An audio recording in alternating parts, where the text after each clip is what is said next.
Hello, everybody, and welcome to this week's edition of the Railsplitter Athletics Report. I'm Rusty Peace, and we are officially into the month of February 2015, and that presents an entirely different problem for a lot of the individuals here on campus, sports information, athletic training, the LMU Sports Network. We are now into the official crossover sports season, and that means baseball is in full swing, no pun intended. Softball getting ready to get cranked up. Tennis also played this past Saturday. We'll talk about that later on in the show, talk about their upcoming week ahead. We've got, I think, women's golf is down at Kiawah Island this coming week. We'll tell you about that. And, of course, LMU men's and women's basketball still in the thick of that South Atlantic Conference race. Lady Railsplitters moving up the ladder a bit. Railsplitters still in the driver's seat at the #1 position. And we'll talk about the past week's play and the week to come. It's all right here.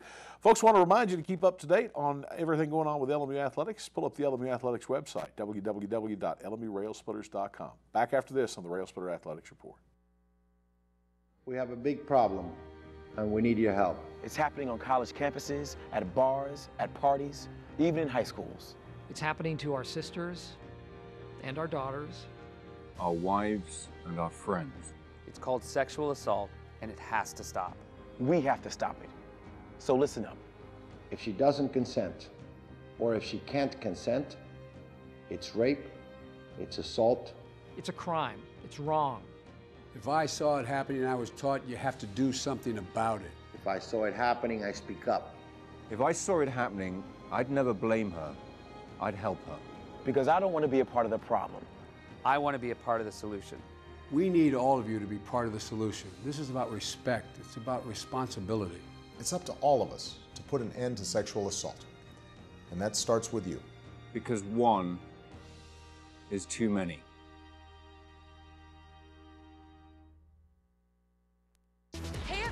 Heart disease affects 1 in every 3 women in America, but you can fight back.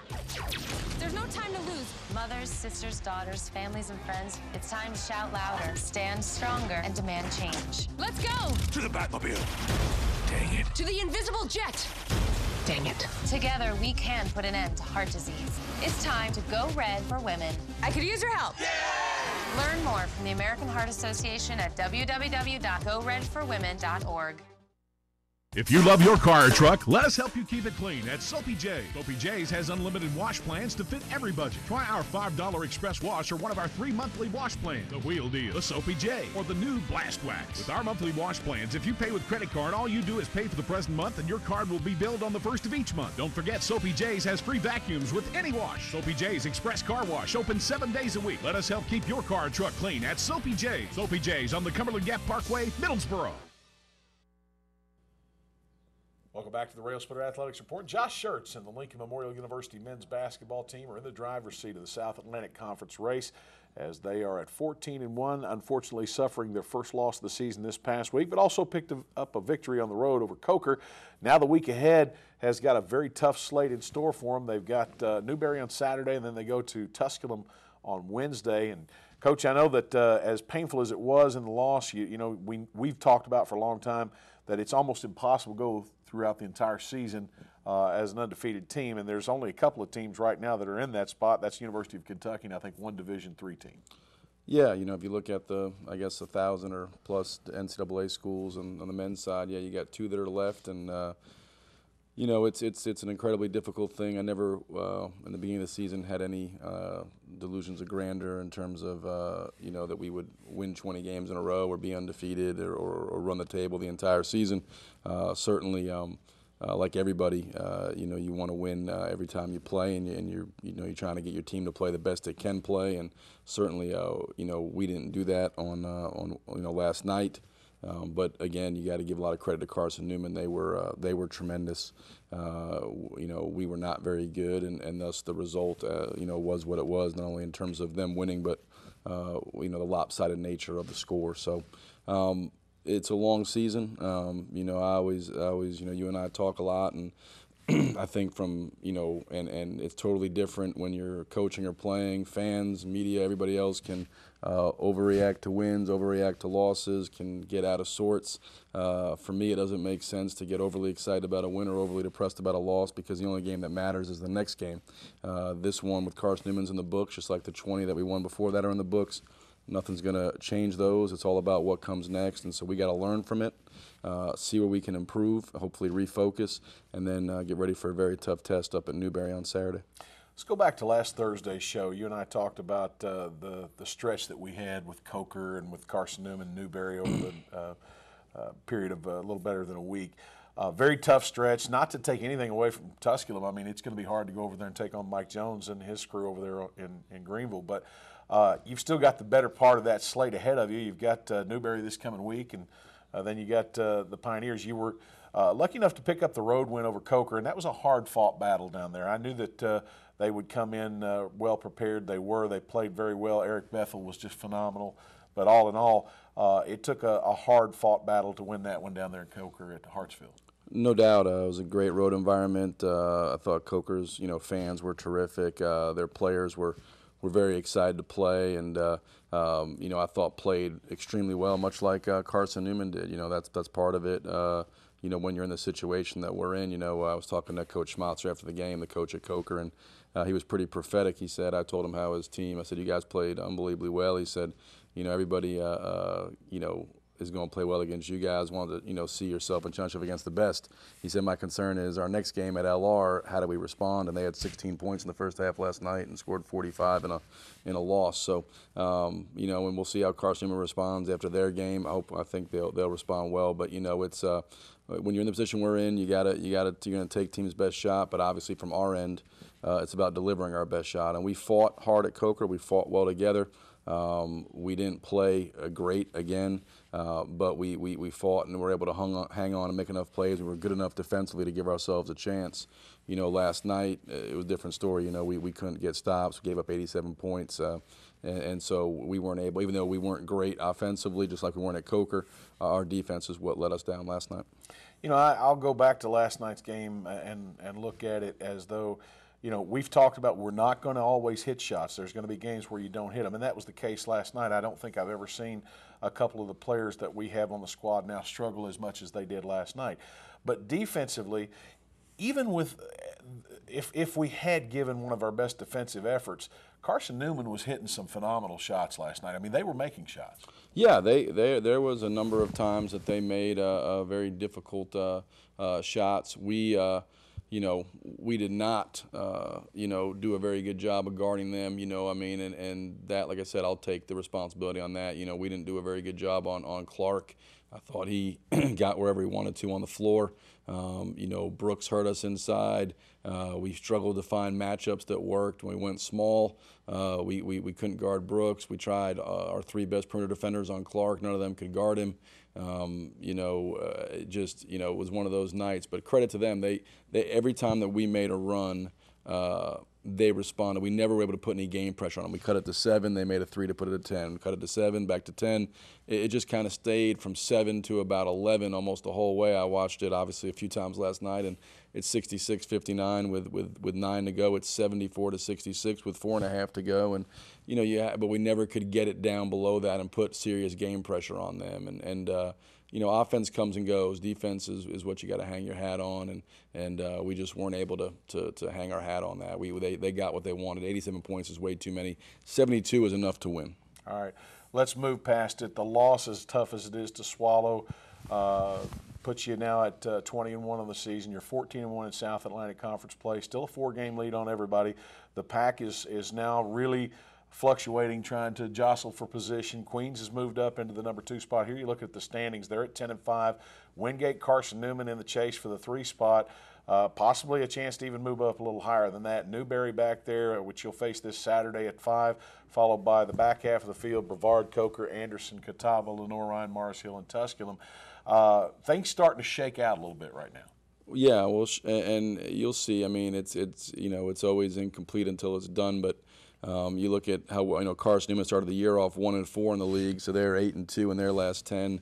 You look at Newberry and their record; they were 7-1. They've lost 6 out of 7, but lose at home to Carson Newman, double overtime, lose by 2 last night, lose by 1 to Brevard. I mean, they've lost a bunch of games, I think, by 2 to Lenore Ryan. So Newberry's had a chance to have a much better record than what they had. And the rest of it, you just look at parity. I mean, everybody's got at least 4 wins. There's still 7 games to go. There's nobody that can't get into that top 8. Even, you know, Mars Hill and Tusculum are 4-11 each. And so you got everybody from 4 wins up to us with 14. Queens is chasing us there at 10-5, and then you got a couple of teams back there at 9-6. So we've got 7 games to play, and how, you know, we got to go really be concerned with playing well, performing well between the lines, and whatever we earn will be there for us at the end of the season. If that's a conference championship, if that's not a conference championship, we'll have earned that or not earned that between the lines here these next 7 games. There's no gimmies coming up on this schedule. We have to play well to have a chance in any of these 7 games.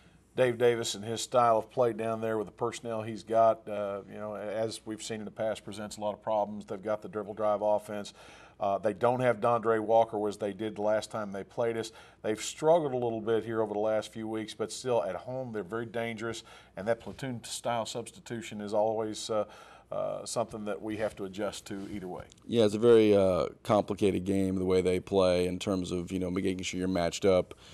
They've not, you know, like I said, their record the last 7 games has not been certainly what they would have thought it would have been. A lot of close losses. Their one real big win was they took down Queens at home by 16 2 games ago, and really Carson Newman banked in a 3 at the buzzer to send it to overtime to get it to win in double overtime. You know, so I mean, they're there. They lost again last night by 2, I think. Again, the game before that by 1. They've been on the cusp, just hasn't broke their way, but they'll have a great atmosphere. You've been there many times. Eliezer Arena, right up there with Holt Fieldhouse and Anderson and now Coker is some of the best road environments you play in on our side. So we'll have to have play really well, bounce back, and not let 1 loss become 2 in terms of our focus. Just like you got to move past success, you got to move past failure, and we'll have to be ready and have our whole mind focused on Newberry, because from the defensive side and offensive side, they present tremendous challenges. They put pressure on you for 40 minutes off the bounce on the offensive side, transition, and then on the defensive side with their pressing and trapping, you got to, you know, do a great job of attacking that, scoring behind it, and run offense when you don't have it. Coach, got about a minute left. Obviously, you got to take care of business this weekend, but brief look into next week. You got to go over and see Mike Jones and his team over there in Greenville, Tusculum College, a team that's battling to make the SAC tournament field of 8, and certainly there's very little time to do that. They are playing much better since we played them. They won 3 straight, then they lost at Queens by 2. And then dropped 1, I think, by 7 or 8 at Anderson last night. But Mike's done a great job with them.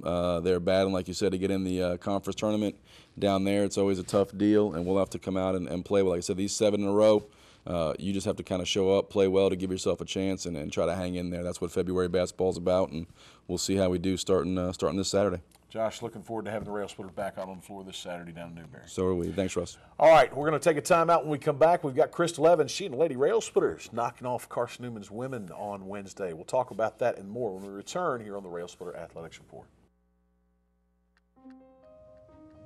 You make me wear my bike helmet. You taught me never to run with scissors. You tell me to stay away from drugs. To always buckle my seatbelt. And to follow the swimming rules. You're always looking out for me and trying to keep me safe. So why do you keep a loaded gun in your drawer? Here in the garage. Closet. Shoebox under the bed. Where anyone can get to it. How safe is that? How safe is that? How safe is that? You asked them to follow some safety rules. Now they're asking you. In fact, they're counting on you. Never let your gun get into the wrong hands. If you own a firearm and are not using it, please be responsible and be sure that it's stored in a safe place. Remember, always lock it up. For more information on firearm storage safety, visit ncpc.org. You can be a hero by being prepared for an emergency. First, make a plan. Call a family meeting to plan for things like how to connect with loved ones after an emergency. There. Or your escape route. I am not fast. Build a kit. When disaster strikes, it's important to have enough supplies to last 3 days. And don't forget the batteries. Low battery. Number 3, know the facts. From blackouts to floods, no matter the emergency, the more you know about it, the better you can deal with it. You're gonna need some upgrades. Number 4, get involved. Lend a hand in your community to help others know their role in an emergency. You guys, do you feel this? We're gonna be heroes! You can be a hero by being prepared. Yes! Visit ready.gov/kids for more preparedness tips. Welcome back to the Railsplitter Athletics Report. We're joined in studio by Crystal Evans, head coach of the Lady Railsplitters. And Coach, I want to go back to the last week of play. First of all, welcome. I'm kind of a little ahead of myself here. We went on the road on Saturday and lost a very tough heartbreaker down there in Hartsville to Coker, one in which we led inside of a minute to play. They came back and got the victory over us. Going into Wednesday's game, a very emotional game with Carson Newman, Eagles towards the top of the SAC standings. You know, I felt like coming off of that loss with that, you know, losing it inside the last minute would have taken out a lot of the wind out of the sails. I got to admit to you, I didn't feel like we'd come out with a victory against Carson Newman. I'm man enough to admit that to everybody on the air, and I'm glad that I swallowed my words on this.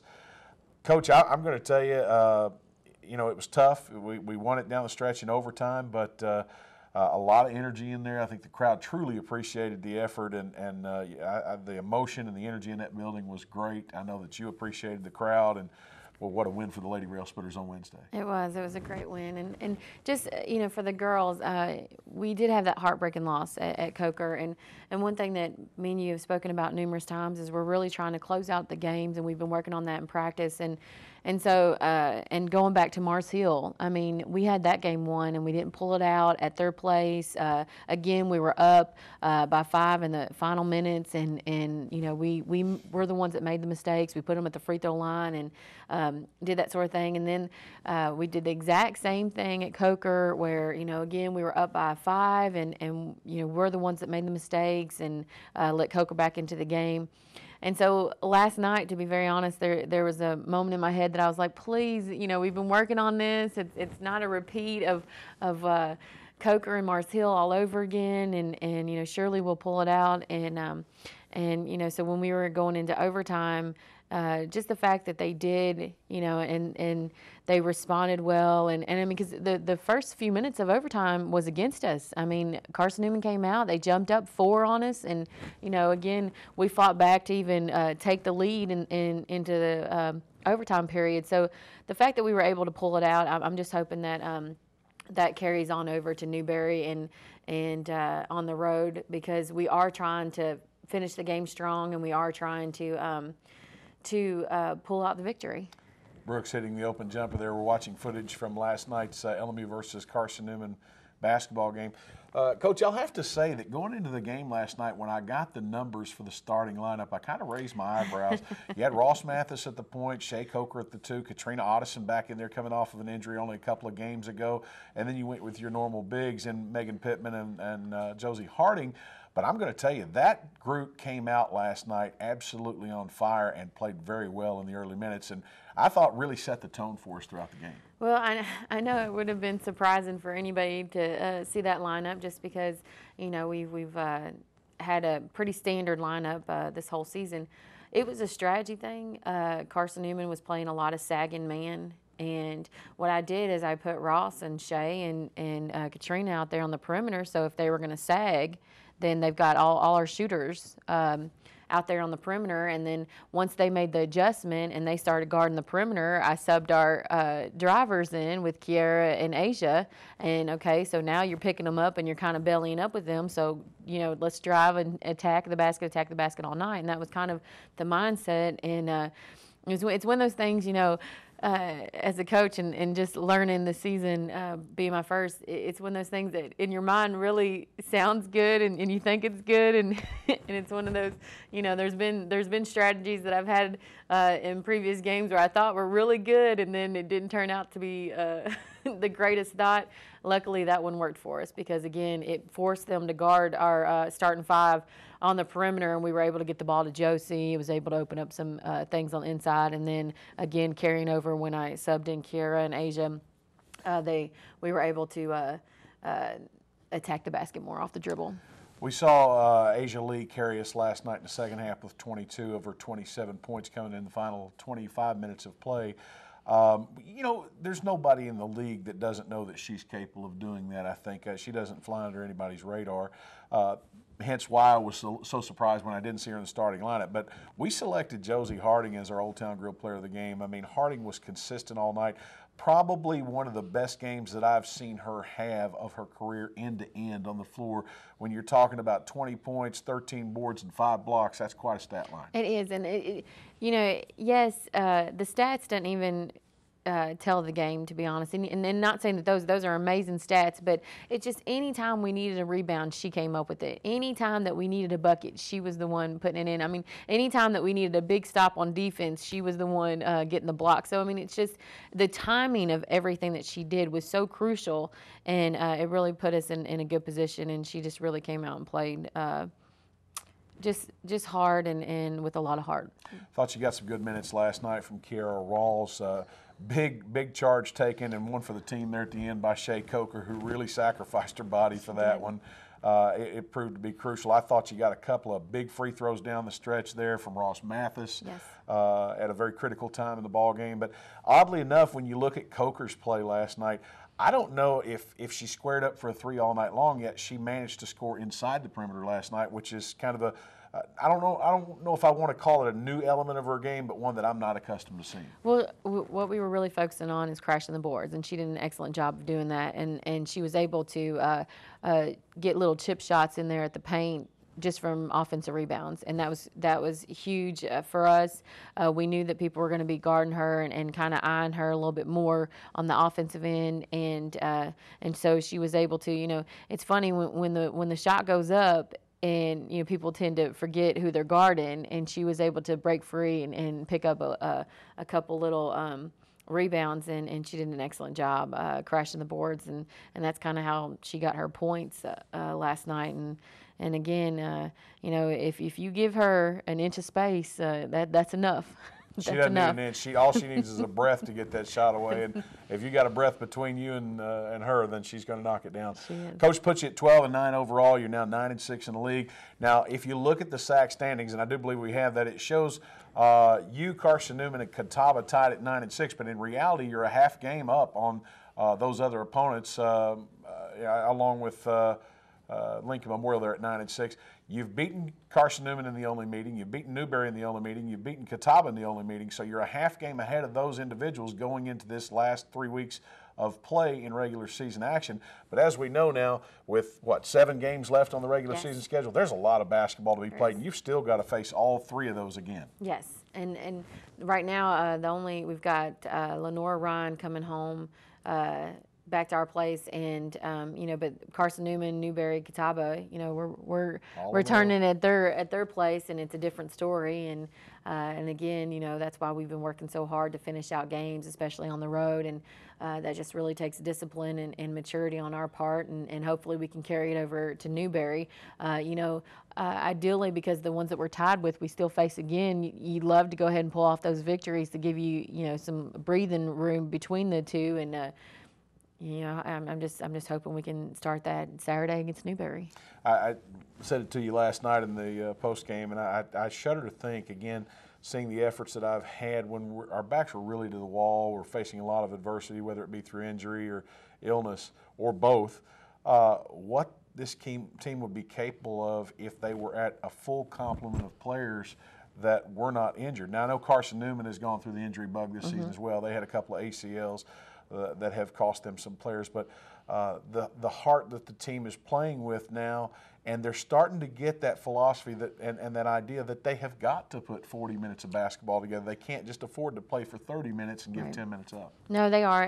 We are starting to get more detail-oriented. Obviously, you know, last night we would have pulled it away in regulation had we just made, you know, one less mistake. But I think now it's starting to be an eye-opener for them because, again, you know, with those losses at Mars Hill and Coker, it's just one less mistake and we won the game. Just one less mistake. And so now I think they're realizing how crucial each possession is and how detail-oriented the game has to be. So, again, you know, they showed tremendous heart last night, was able to pull off the victory in overtime. And And that's a learning process. I mean, obviously this whole season we're just trying to learn and get better, and that will hopefully carry over on Saturday.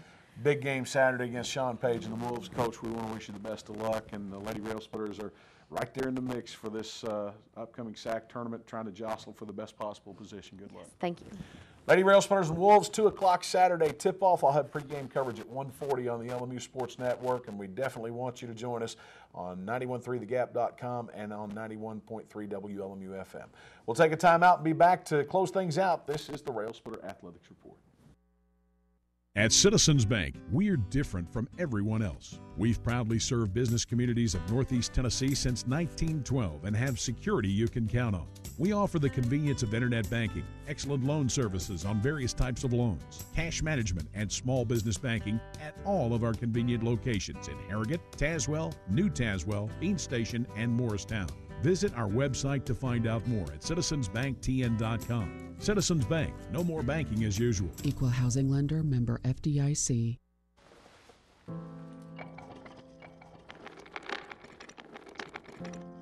Maybe he's really focused. Hey, Michael. Michael.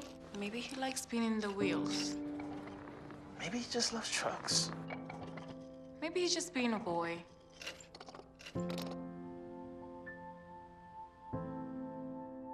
Preoccupation with objects is one early sign of autism. Learn the others today. The sooner it's diagnosed, the better. From commercial to residential, from the basement to the attic, Knoxville Drywall can deliver full-service drywall, insulation, and paint contracting. Knoxville Drywall specializes in new and tenant build-outs, drywall repair, drywall grids, metal stud framing, acoustical ceilings, suspended drywall ceilings, and ceiling and wall texturing and painting. Knoxville Drywall also provides wall-blown insulation for existing walls, attic-blown insulation, wall and ceiling batts insulation, and crawlspace insulation. Knoxville Drywall Incorporated, serving Knoxville and the surrounding area for more than 56 years with outstanding quality and competitive pricing. Whether institutional case good or architectural woodwork, Nolan Products Incorporated of Knoxville has been serving East Tennessee, Southwest Virginia, and Southeast Kentucky since 1958. From concept to finish, Nolan Products custom builds to the highest quality standards to meet your facility specifications while using only the finest materials available. Nolan Products has been serving and meeting the needs and requirements of general contractors and architects in East Tennessee and surrounding area for more than 55 years. Nolan Products Incorporated, 912 Forsyth Street Northeast, Knoxville. Welcome back to the Railsplitter Athletics Report. Again, tip-off for Saturday's action between LMU and Newberry, slated for 2 o'clock women's action, 4 o'clock for the men. Again, pregame coverage begins at 1:40 and will carry over into the men's broadcast. Congratulations to Benny Collins and the LMU tennis teams, both victorious this past Saturday as they hosted University of the Cumberlands. The Lady Railsplitters won their match 7-2, the Railsplitters 6-3. Both will be in action up at Eastern Kentucky University, Richmond, Kentucky to be exact, and that will be this Friday when they play Wingate and I believe Eastern Kentucky University. I'm not sure. That's what it says on the schedule, so good luck to them. LMU baseball team now 1-4 on the year. They lost the opening series to USC Aiken down in Aiken, South Carolina. Split with Claflin this past week on Tuesday. They'll be in action as they open South Atlantic Conference play Friday and Saturday. They'll play Wingate, and we want to wish best of luck to Jeff Sixeye and the Railsplitters. And the LMU women's golf team will be on the road down at Kiowa Island, South Carolina for the Kiowa Island Intercollegiate. That'll get underway, I believe, Saturday. And so for Travis Muncie and his team, best of luck to the Lady Railsplitters as they get things cranked up. LMU tennis team's also in action on Sunday against Young Harris.